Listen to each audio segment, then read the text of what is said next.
The following KOPN podcast is made possible by the generous donations of listeners like you. Please consider a donation to listener-supported community radio, KOPN. You can donate securely on our website at kopn.org.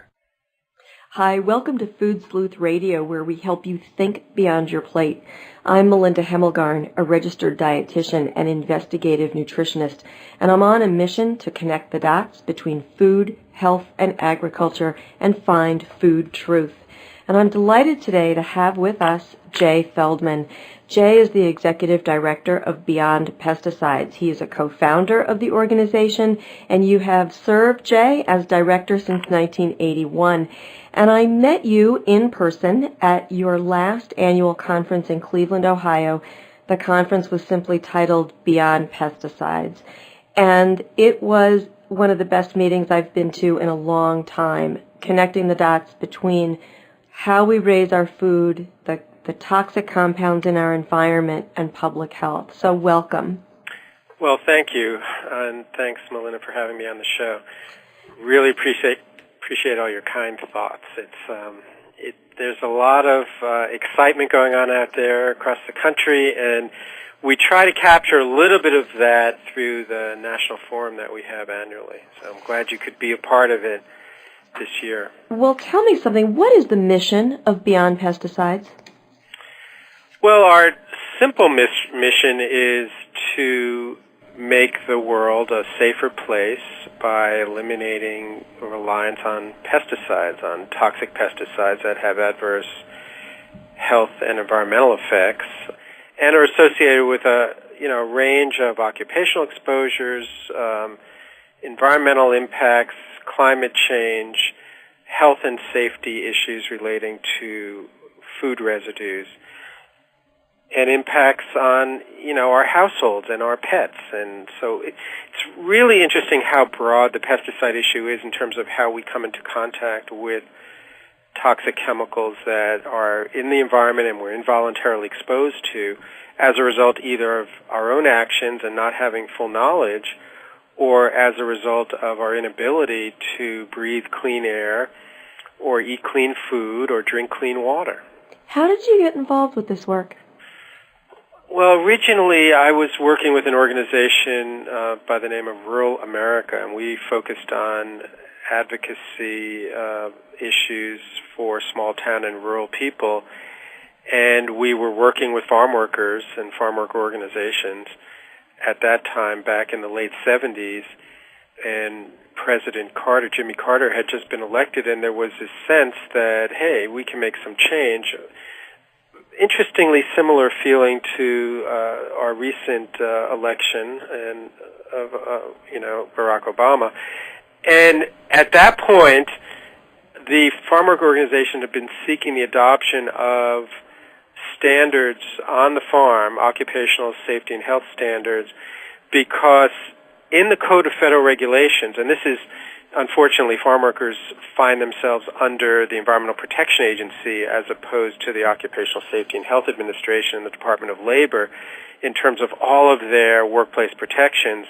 So the farm workers had sued EPA, and with the new president coming in, the response was, we can work this out, let's develop a new set of standards for farm workers.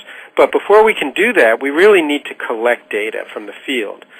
And that data should serve as a basis for a really in-depth worker protection standard. So they hired Rural America and me to go out in the field and collect the experiences of farm workers. And what we did is we held hearings, or we actually called them forums, in which we brought down all the agency people. So because there are cross-cutting issues, obviously, when you're talking about exposure in the field. And there are some aspects of the farm, as we know, that are covered by Department of Labor. So we had Labor Department, we had the EPA, we had the state enforcement agencies, and they all came down to farming areas in California and Florida and Texas, and we actually gave the farm workers an opportunity to talk directly to the policymakers from Washington and from their state capitals. It was a fascinating experience. I had the opportunity to spend over a year meeting with farm workers in labor camps, talking to small farmers, just about what their experiences were in terms of handling pesticides, pesticide exposure, illness, enforcement issues, and we brought the best of those who could articulate the issues directly to the policymakers. That really, as you can imagine, that really got me emotionally involved in this issue because, when I was meeting in the trailers and the homes of farm workers, we weren't talking about the law. We were talking about what their experiences were and what their kids' experiences were. The fact that most farm workers at that time, and I think still a lot today, bring the children to the fields with them, and they may sit off to the side of the field playing in their car or playing by the side of the field, but they're getting exposures. And, of course, farm workers are bringing the exposures home on their bodies into their homes. And, of course, chemicals are drifting off the treated lands right into their homes. So that experience really, really got me involved with this health and environmental problem, and hearing it from the perspective of those who were trying to grow food safely, farmers, small farmers, who didn't have full information on pesticides, who recognized that the federal and state governments were not adequately regulating these chemicals, and who were getting advice from extension agents to really develop farming systems that were wholly reliant on toxic chemicals or pesticides. And so our whole goal as a part of this process was to bring the data back to Washington, D.C., and use that data to develop a farm worker protection standard. But right in the middle of this whole thing, President Carter was up for re-election, and there was a pulling back, as there were on many issues, on this issue. And they pulled back on the issue, and I, having been invested in this whole concern, decided that it was time to sort of start this organization to bring the voice of farm workers and small farmers directly to the political decision-making process, the regulatory and policy-making process, so that we could make some change. But it was really interesting because, in bringing the issues directly to Congress, which I had an opportunity to do in those early years, I didn't really know that much about the federal law. I mean, I got to know about it almost too intimately, but I was of the impression that, if we bring good, solid facts to Congress, and I have to understand, I was in my mid to late 20s, that Congress would listen and do the right thing, that we would be able to change laws to address problems and deficiencies in the protection of health and the environment. And what, of course, we found, this issue being under the jurisdiction of the agriculture committees of Congress, was that they were more interested in protecting the agrochemical industry than they were those handling the chemicals in the field. So this created the basis, the foundation for identifying the need for a strong voice, a persistent voice, one that could constantly bring the experiences of people to the policy arena so that people could know that they had their representatives in Washington, whether it was in the federal agencies or in Congress, and that there could also be involvement at the local level to engage those back in the district who are representing all these areas of our country where this contamination and poisoning is ongoing, to give them the tools that they need to educate those who are in policy-making positions, including their members of Congress and their local commissioners, local elected officials, to really embrace with some honesty the real issues that we're facing when it comes to toxic chemical exposure, particularly pesticides. It's so funny that you mentioned this awareness about how changes in policy are made. I had the same revelation as you, only mine came much later. My kids were older, and I thought, all we need is the science. The science should change the policy. And then I realized, like you, that there was a much more complicated system at work that was really tied to money and power. Yeah. And I think that what I really like about your organization, as I mentioned, prior to going on air, is that your publications and your website, which I will tell our listeners is simply www.beyondpesticides.org, is that not only do you tell the story backed by science, but you also have the action steps, how to get involved, how to make a difference. And I think that in much of the literature that I see, we read about the problem, but we don't have that take action step. So I'm going to be plugging your organization for a long time to come. Really appreciate that. No, I think you're right that is a goal and a mission of the organization, to empower people with information, to give them the tools they need to be effective advocates or activists, both in their community, at the state level, at the national level, that the only way we really make real change is, yes, to bring science forward, but to bring science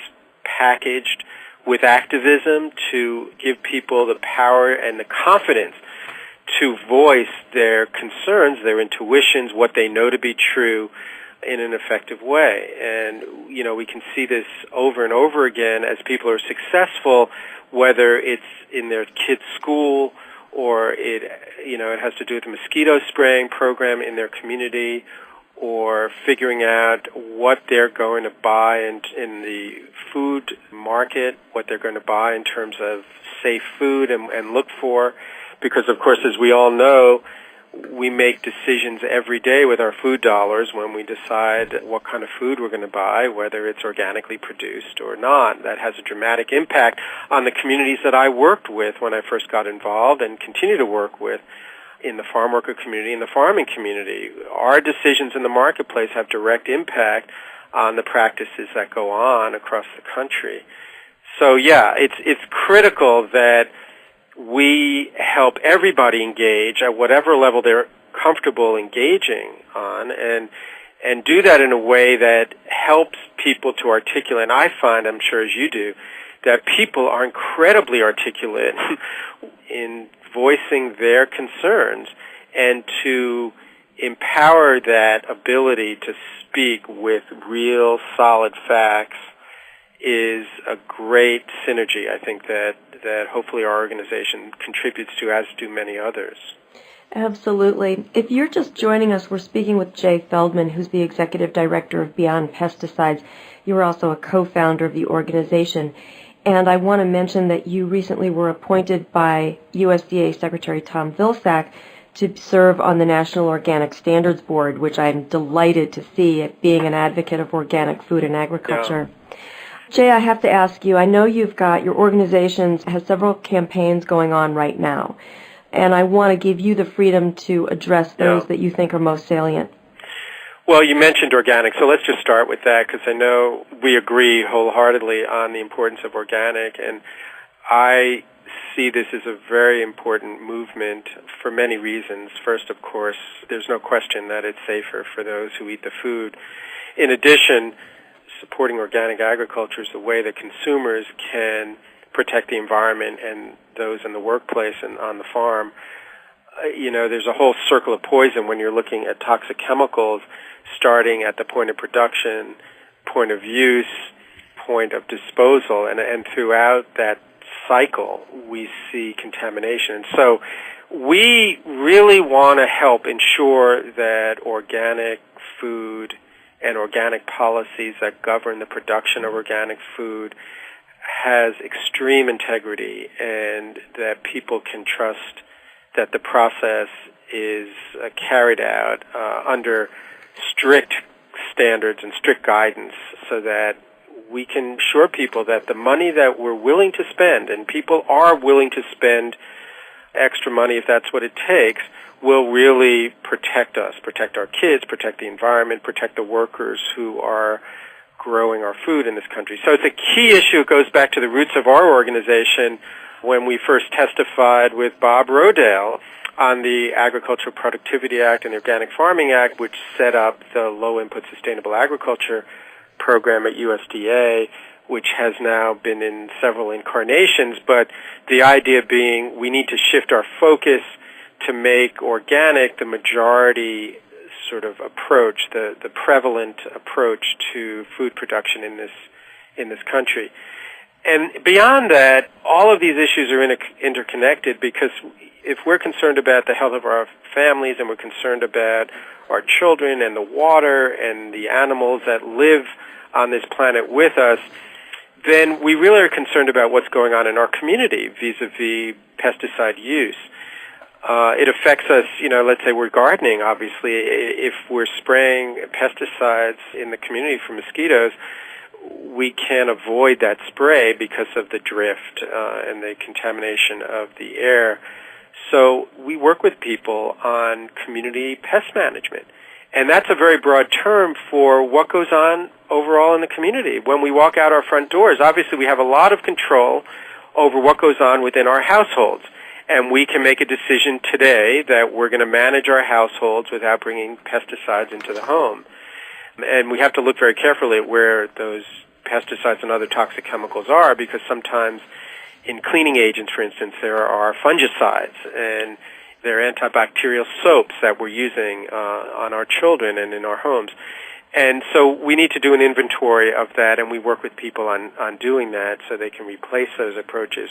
But as I say, when we walk out the front door, we're faced with our community and where we send our kids to school, our religious institutions, our workplaces, and in all of those scenarios, there are pesticide patterns of use that are harmful to our health. And so we have a schools program where we're working with parent-teacher associations, school boards, to adopt policies that literally take the pesticides out of the schools. And this can literally be done with proper management techniques that exclude pests rather than trying to treat them when they get in the building. And this is just really a matter of good maintenance and caulking cracks and crevices and entryways, door sweeps, simple stuff that fall under the banner of facility management that can really replace toxic chemicals. And the same thing's true in hospitals where we have a project. So we're working with hospitals to do the same thing. And by the way, there's a food connection, obviously, in all these institutions. Of course. So as we learn more about how to remove these toxic chemicals from the indoors of these buildings, and you'd be really surprised to learn how contaminated the indoor ambient air is as a result of the off-gassing of these chemicals that are often used in these buildings. So replacing these with non-chemical approaches to management are key factor. But food, obviously the choices of food both in hospitals and schools and other institutions is a key issue at which we can manage to bring organic food into these institutions, support local organically grown food as well through farmers markets. And this is happening, and we're working on this throughout the country as well.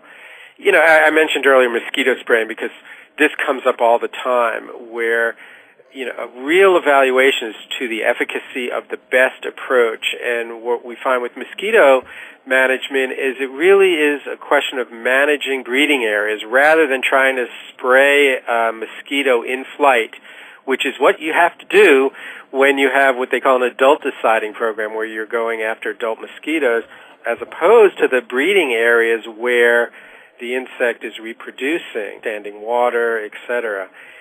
So this is sort of an overview of what we do. And within this context, what we can help people do, once they identify where the pesticide use is going on, identify the toxic chemicals that are used, evaluate those uses, the impacts of those use patterns, the exposures, the toxicity, the whatever studies exist, epidemiology and the scientific literature, and work on advocating the replacement of those chemical-intensive practices with non-chemical approaches to managing facilities.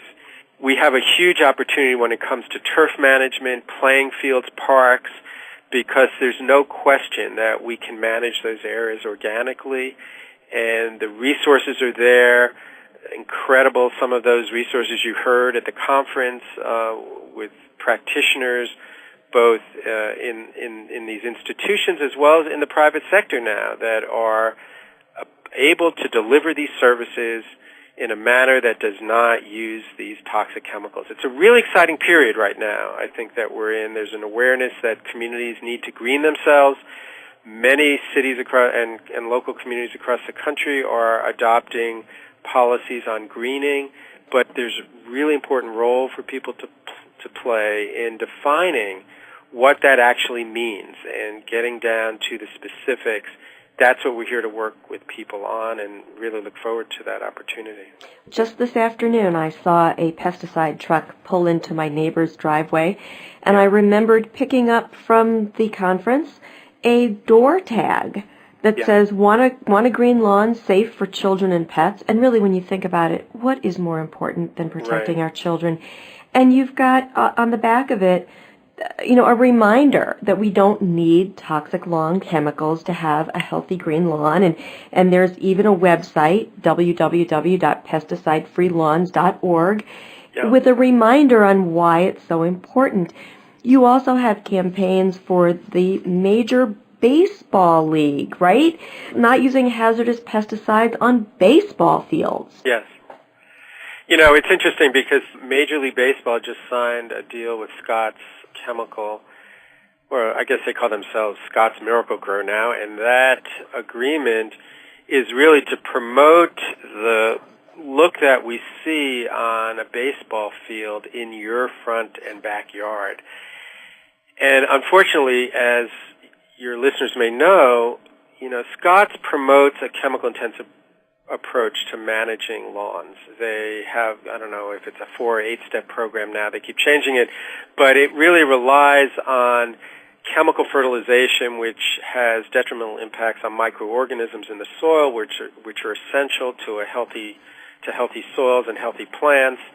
And its approach is not realistic when it comes to the home lawn. It is simply inappropriate to suggest to people that they can have the look of a baseball field, as it is inappropriate to golfers to suggest that the Augusta look that they see on their TV is what their local golf course should look like. There is no question that we can have beautiful lawns, beautiful turf, beautiful baseball fields, beautiful golf courses without a reliance on these toxic chemicals.